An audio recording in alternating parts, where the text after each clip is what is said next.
Total CCTV எடுத்து பார்த்தா பைசர் ரஹ்மான் சம்பவ இடத்துக்கு வரவில்லை அப்படின்றத உறுதிப்படுத்துறாங்க. பைசர் ரஹ்மான்ட்ட சொல்கிறாங்க, நீ கொலை பண்ணவே இல்லை, நீ சொல்லு அப்படின்னு. இல்லை இல்லை நான் தான் கொண்டான்னு. அப்போ போலீஸ் வந்து இவங்க வீட்டுக்கு பின்னாடி ஒரு ஓட்டு வீடு, யார் அதை எட்டி எட்டி பார்க்குற மாதிரி இருக்குன்னு, அது இருட்டாக இருக்குது அந்த வீடு வேறு. மெதுவாக போயிட்டு கதவை தட்டுறாங்க. கதவை தட்டினா யாருமே திறக்கலை. நல்லா டம்மு வேகமாக தட்டுறாங்க. கதவு திறக்கவே இல்லை. கடைசியாக ஒரு இளைஞன் வந்து கதவை திறக்கிறான். முகமது அபு உஸ்மான் கதவை திறக்கிறான். ஏன்பா இவ்வளோ நேரம் தட்டுறேன், நீ கதவே திறக்கலை அப்படின்னோடனே நக்கலாக பதில் சொல்கிறான், தூங்கிட்டு இருந்தேன் சார். அவனை கொண்டாந்து விசாரிச்சோன்னே அபு உஸ்மான் தான் கொலை பண்ணது ஒத்துக்கிறாப்புல. சரி எப்படி பண்ணா, எதுக்கு பண்ணணுன்னு இதுமாரி அவங்க வந்தாங்க. வந்தோடனே பார்த்த கழுத்தில் ஒரு செயின் போட்டிருந்தாங்க. நான் வந்துட்டு கோழி பறந்து வந்துட்டு கதவு திறங்க. நம்ம அப்படி அதுவும் கொஞ்சம் பின்பக்கமாக பறந்து வந்துட்டு இருந்துன்னு சொன்னோன்னே கதவை திறந்துருக்காங்க. பக்கத்து பையன் தானே, சின்ன பையன் தானே அப்படின்னு. இளைஞன் தான், ரொம்ப வயசுலாம் கிடையாது, 22 23 வயசு தானே. கதவை திறந்துருக்காங்க. உள்ளே வந்து டக்குன்னு கதவை சாத்திருக்காங்க. சாத்தினோன்னு இந்த அம்மா வேறு மாதிரி தான் ஆஸ்பெக்டில் பார்ப்பாங்க, ஏய் என்னடா அப்படின்னு. இப்போ வீட்டில் இருக்காங்க, இவன் தெரிஞ்ச பையன் தானே, இவன் நான் குத்திடுவாங்கிற எண்ணம்லாம் இல்லை. அப்படிலாம் இப்போ இல்லவே இல்லை. எல்லாருக்கும் ஒரு மாதிரியான பேனிக்கில் தான் இருக்காங்க. அந்த இடத்துல இவங்க கொடுத்து அதை பேலன்ஸ் பண்ணுறது தானே கரெக்டு.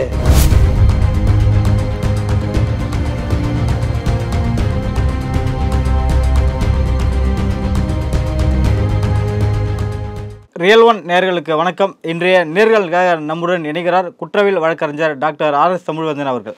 வணக்கம் சார். வணக்கம். புதுக்கோட்டையில் குழந்தை பிறந்து 45 நாட்களில் சகுபர் நிஷா என்ற பெண் மர்மமான முறையில் கொலை செய்யப்பட்டு இருக்காங்க. இந்த கொலையின் பின்னணி என்ன சார்? இறந்து போனவங்க பேர் வந்து சகுபர் நிஷா. அவங்க கணவர் பேர் வந்து பைசூர் ரஹ்மான். இவங்களுக்கு ஆல்ரெடி ஒரு குழந்தை இருக்குது, 1.5 வயசில். இப்போ ஒரு குழந்தை பிறந்திருக்கு. குழந்தை பிறந்து 40 நாள் தான் ஆகுது. 40 நாள் அம்மா வீட்டில் இருந்துட்டு 40 நாள் முடித்தோடனே இங்கே வர்றாங்க, கணவர் வீட்டுக்கு வர்றாங்க. கொஞ்சம் கூட ஈவரக்கம் இல்லாமல் ஒரு பச்சை உடம்பு. அவங்க குழந்தை பிறந்தா பச்சை உடம்புங்க. அவங்கள வந்து குளம் இறங்கியிருக்கு. ஈவினிங் ஒரு 5:30 மணி போல் மர்டர் ஆகிருக்கு. மர்டர் ஆனோடனே அவங்க எல்லாம் என்ன சொல்லிட்டாங்க, அவங்க கணவர் பைசர் ரஹ்மான் தான் கொலை பண்ணிட்டாரு. வந்து பார்த்தா விழா இந்த இடத்துலலாம் கத்தி குத்து வலுவாக இருந்திருக்கு. 3-4 பஞ்சு. கொஞ்சம் உயிர் இருந்திருக்கு. ஹாஸ்பிட்டல் எடுத்துகிட்டு போயிருக்காங்க. அங்கே போய் செக் பண்ணக்குள்ள இல்லை, அந்த வேலையை இறந்துட்டாங்க, அவங்க உயிரோட இல்லைன்னு சொல்லிட்டாங்க. அப்புறம் பிரேத உடற்குறாய்வுக்காக பிணவீரலை வச்சுட்டு என்கொயரிக்கு கண்டெஸ்ட் பண்ணுறாங்க. கண்டெஸ்ட் பண்ணக்குள்ள அந்த பெண் வீட்டார் என்ன பண்ணிட்டாங்கன்னா, எதுக்கு சொல்ல வரேன்னா, ஒரு கொலை நடந்துச்சுன்னா ஒரே கோணத்தில் பார்க்கக்கூடாது. அது ரொம்ப முக்கியம். அது காவல்துறை பார்க்க மாட்டாங்க. பட் இந்த உறவுக்காரவங்க கன்ஃபியூஸ் பண்ணுறது தான். அவன் என்ன சொல்லிட்டாங்க, அந்த பைசர் ரஹ்மான் அவன் தான் வந்து சந்தேகப்படுவான், கணவர். ஆமாம், அவன் தான் வந்து சந்தேகப்படுவான். யாரை? இந்த லேடியை ரொம்ப சந்தேகப்படுவான், அடிப்பான், சந்தேகப்பட்டு அவன் தான் கொலை பண்ணிட்டான்ட்டு முடிச்சு சொல்லிட்டாங்க. போலீஸாக அவனை போய் தூக்குது. அவர் ஒரு ஃபேன்சி ஸ்டோர் வச்சுருக்காரு. நீ தான் கொலை பண்ணேன்னு சொல்கிறாங்க, என்ன சொல்கிற அப்படின்னு. நான் தான் பண்ணேன். முதல் வார்த்தை நான் தான் பண்ணேன். ஏன் பண்ணேன்? சும்மா பண்ணேன் அப்படின்னு ஆரம்பிக்கிறார் அவர். எத்தனை மணிக்கு பண்ணேன் அப்படின்னா, 7 மணிக்கு நான் கொலை பண்ணேன் அப்படின்னு சொல்கிறாரு. அப்புறம் அப்படியே போலீஸ் விசாரணை வந்து முடுக்குவாங்கன்னு சொல்கிறாங்களே. முடுக்குனா பைசர் ரஹ்மான் பார்த்தா 7 மணிக்கு அவரோட ஃபேன்சி ஸ்டோரில் போய் செக் பண்ணுறாங்க கேமராவை. கேமரா ரொம்ப அற்புதமான விஷயம். எல்லார் வீட்லேயும் கம்பல்சரி கேமரா போடணும். கேமரா போய் பார்க்குறாங்க. பார்த்தா 7 மணிக்கு கடையில் இருக்காப்புல. அப்புறம் இங்கே இந்த மர்டர் நடந்த இடத்த உள்ள சுற்று வட்டாரத்தில் உள்ள கேமராவெல்லாம் செக் பண்ணாக்க பைசர் ரஹ்மான் அந்த கேமரா இடத்துக்கு வரவே இல்லை. அப்போ எப்படி கொலை பண்ணியிருக்க முடியும்னா, பைசர் ரஹ்மான் ஏன் போய் சொல்லணும்? போலீஸுக்கு ஒரு பலத்த சந்தேகம் வந்துட்டு, பைசர் ரஹ்மான் கொலை பண்ணலை, அப்போ யார் பண்ணது? இல்லை ஒருவேளை பைசர் ரஹ்மான் வேறு யாரையும் ஆளையவி பண்ணிட்டாரா அப்படின்ற ஒரு கோணத்திலையும் விசாரிக்க ஆரம்பிக்கிறாங்க. விசாரணை போயிட்டே இருக்குது. போலீஸுக்கு ரொம்ப குழப்பமாக இருக்குது. இவர் மாற்றி பேசவே இல்லை. நான் தான் கொன்னேன், சும்மா தான் கொன்னேன், வேறு எதுவும் இல்லை, வேறு மாற்றியுமே பேசவே இல்லை. இப்படி சொல்லக்குள்ள ஒன்றும் பண்ணவும் முடியாது. விசாரிக்கிறதுக்கு ஒன்றும், உங்களை அடித்து விசாரிக்கிறது கூட ஒரு விஷயம் இல்லை. நீ கொலை பண்ணலைன்னு சொல்கிறவனை தான் அடித்து விசாரிக்க முடியும். நான் தான் பண்ணேன், முடிச்சு உள்ள போட முடிஞ்சு போச்சு, விசாரிக்க முடியலை. போலீஸுக்கு ரொம்ப குழப்பமாக இருக்குது. சம்பவ இடத்தை சுற்றி வர்றாங்க. உறவுக்காரவங்கெல்லாம் வந்து கைது பண்ணலைங்கிற மாதிரி பேச ஆரம்பிச்சிட்டாங்க. இது ஒரு பக்கம் போயிட்டுருக்கு. பைசர் ரஹ்மானை பாதுகாக்க வேண்டிய கட்டாயம் போலீஸுக்கு வந்துடுது.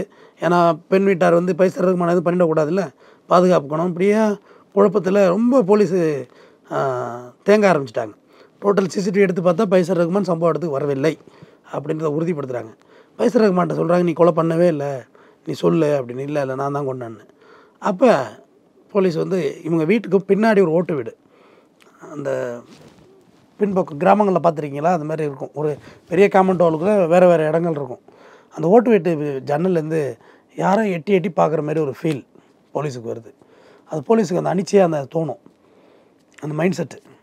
நீங்கள் பஸ்லேயே ட்ரெயின்லேயே போங்க, யாரோ உங்களை பார்க்குற மாதிரி ஃபீலாக இருக்கும். திரும்பி பார்த்தீங்கன்னா யாரோ உங்களை பார்த்துட்டு இருப்பாங்க, கவனிச்சிருக்கீங்களா? முதுகுக்கு பின்னாடி யாரோ உங்களை பார்க்குறாங்க, அது ஆணாக இருக்கலாம் பெண்ணாக இருக்கலாம். அப்படி திரும்பி பாருங்கள், யாரோ உங்களை பார்த்துட்டு இருப்பாங்க. அதான் அனிச்சைன்னு சொல்லுவாங்க அந்த செயல். அனிச்சை செயலாக போலீஸுக்கு அந்த மைண்ட் செட்டு வரும்.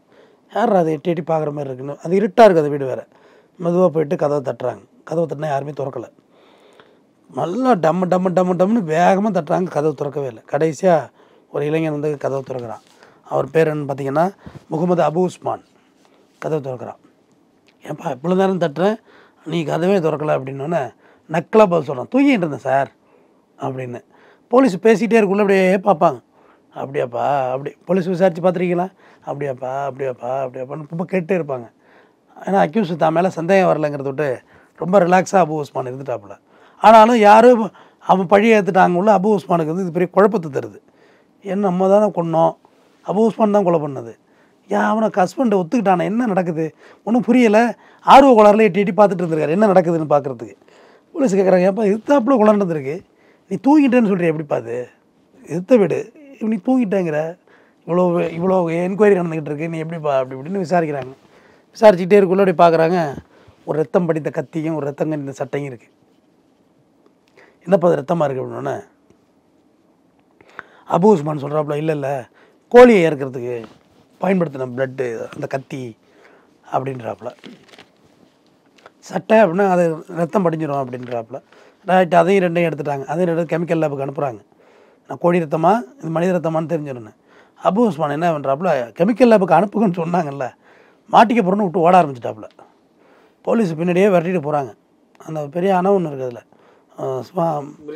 பிரிட்ஜு. ஓட ஆரம்பித்தோடனே போலீஸ் முடிவு எடுத்தாங்க, இதே ஓடுறான் விரட்டுங்கடா அவனு விரட்டி பிடிக்கிறாங்க. அந்த பிரிட்ஜிலேருந்து கீழே வச்சு தப்பிக்கக்குள்ள வலது கால் முறிஞ்சிட்டு அவருக்கு கீழே குதிக்கிறாப்புல, குதிச்சு ஓடுறதுக்கு. போலீஸ் பிடிச்சி அதை வச்சு விசாரிச்சு துருவி விசாரணைன்பாங்கள்ல, ரொம்ப அன்பா இதமாக எப்படி விசாரிக்கிற, வேறு வழி இல்லைங்க. நம்மளும் சொல்கிறோம் போலீஸ் கஸ்டடியில் வந்து தப்புன்னு தான் சொல்கிறோம், நம்ம இல்லைன்னு சொல்லலை வழக்கறிஞரா. ஆனால் வேறு வழி இல்லை, எப்படி தான் விசாரிக்கிறது. அவனை கொண்டாந்துச்சு விசாரித்தோன்னே அபு உஸ்மான் தான் கொலை பண்ண ஒத்துக்கிறாப்புல. சரி எப்படி பண்ணா எதுக்கு பண்ணணுன்னு இதேமாரி அவங்க வந்தாங்க. வந்தோடனே பார்த்தா கழுத்தில் ஒரு செயின் போட்டிருந்தாங்க. நான் வந்துட்டு கோழி பறந்து வந்துட்டு கதவு திறங்க, ஏன்னா மோஸ்ட் ஆஃப் ஆல் லேடிஸ் வந்து கதவு திறக்க மாட்டாங்க, பூட்டி தான். எல்லா இடமும் இப்போ இப்படி தானே இருக்குது, தேவையில்லைங்கிற அன்வான்டாக எது கதவு திறக்கணும், தேவையில்லையே. அப்புறம் எது கதவுன்னு ஒன்று போட்டிருக்கு, திறந்தே வைக்கிறது கதவே போடாமல் இருக்கலாமே, என்ன சொல்கிறீங்க? இந்த லான்ச் எல்லாம் போடணும். நேயர்களுக்கு சொல்கிறேன், நம்ம ஊர் தானே நம்ம வீடு தானே எதுவும் நடக்காதுன்னா தயவுசெய்து நினைக்காதீங்க. லான்ச் எல்லாம் போடணும், லான்ச் ரொம்ப அவசியம். உள்ளே போயிருக்காப்புல நம்ம அப்படி அதுவும் கொஞ்சம் பின்பக்கமாக பறந்து வந்துட்டுன்னு சொன்னோன்னே கதவை திறந்துருக்காங்க. பக்கத்து வீட்டு பையன் தானே, சின்ன பையன் தானே அப்படின்னு, இளைஞன் தான், ரொம்ப வயசுலாம் கிடையாது, 22 23 வயசு தானே. கதவை திறந்துருக்காங்க. உள்ளே வந்து டக்குன்னு கதவை சாத்திருக்கான். சாத்தினோன்னே இந்த அம்மா வேறு மாதிரி தானே ஆஸ்பெக்டில் பார்ப்பாங்க, என்னடா அப்படின்னு, இவன் வேறு ஏதோ ட்ரை பண்ண போகிறாங்கிற மாதிரி அவங்க பயந்துட்டாங்க. அவங்க உடனே இல்லை செயினை கொடு அப்படின்னோடனே செயினை கொடுக்க மாட்டேன்னுறாங்க. கத்தி வச்சுட்டு செயினை கொடு இல்லை குத்திடுவேன் அப்படின்னு. இல்லை கொடுக்க மாட்டேன்னு டப்புன்னு குத்திடுறான், பளிச்சுன்னு குத்தி சாய்ச்சி விட்டு செயின் எடுத்துகிட்டு போயிடுறான். செயின் எடுத்துகிட்டு போனோன்னா அந்த குழந்தைங்க ஒரே கற்றுங்களாம் பயந்து, 1.5 வயசு குழந்தைங்கன்னா கற்றுன்னு தானே, அம்மா இதை பண்ணிட்டேன் நினச்சாலே பாவமாக இருக்குண்ணே, கைப்புள்ளையே வச்சுட்டு எப்படியும் வளர்த்து எடுக்க முடியும், அதெல்லாம் கொஞ்சம் கூட ஈவாக இருக்க இல்லாத விஷயம் இதெல்லாம்.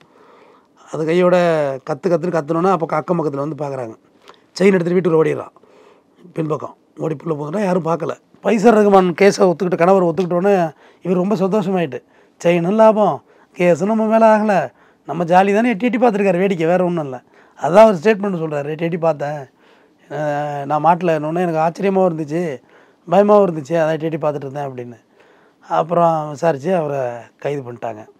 அப்புறமா இவர்கிட்ட கேட்குறாங்க பைசர் ரகுமான்கிட்ட, சரி நீ கொலை பண்ணவே இல்லைடா, நீ ஏன் ஒத்துக்கிட்ட இதுமாரி, ஒரு வேலை பிடிச்சி உங்களை உள்ளே போட்டிருந்தா என்ன ஆகுறது, அதுமாதிரி ஏன் ஒத்துக்கிட்டேன்னொன்னா அவர் ஒரு ஸ்டேட்மெண்ட்டு சொல்கிறார். அது இன்னும் பரிதாபமாக இருக்குது. சின்ன வயசுலேருந்து போலீஸ்னாலே எனக்கு பயம், நான் எதுவும் சொல்லலைன்னா நீங்கள் எப்படி எங்கள் உறவுக்காரவங்கெல்லாம் வந்து நான் தான் கொலை பண்ணிட்டேங்கன்னு சொல்கிறாங்க. அதுதான் நேயர்களுக்கு சொல்கிறேன்.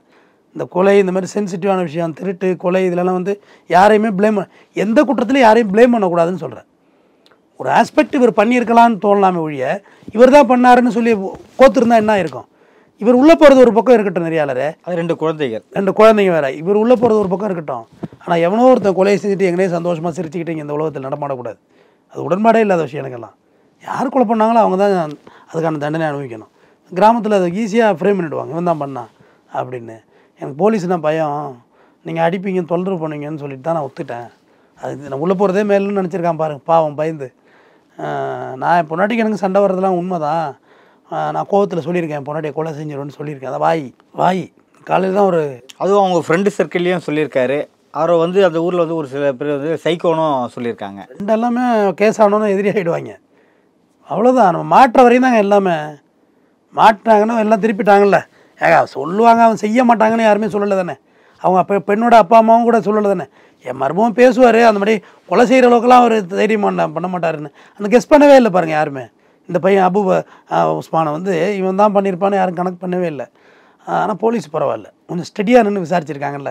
சரி ரைட்டு, ஒருத்தர் தான் ஒத்துக்கிட்டானே, தூக்கி உள்ளே போடணும் போயிருந்தா வேஸ்ட் ஆகிருக்கும். ஒருத்தன் வெளில சந்தோஷமாக இருந்திருப்பான். விசாரணை பார்வையை அகலப்படுத்தியிருக்காங்க, விரிவுபடுத்தியிருக்காங்க.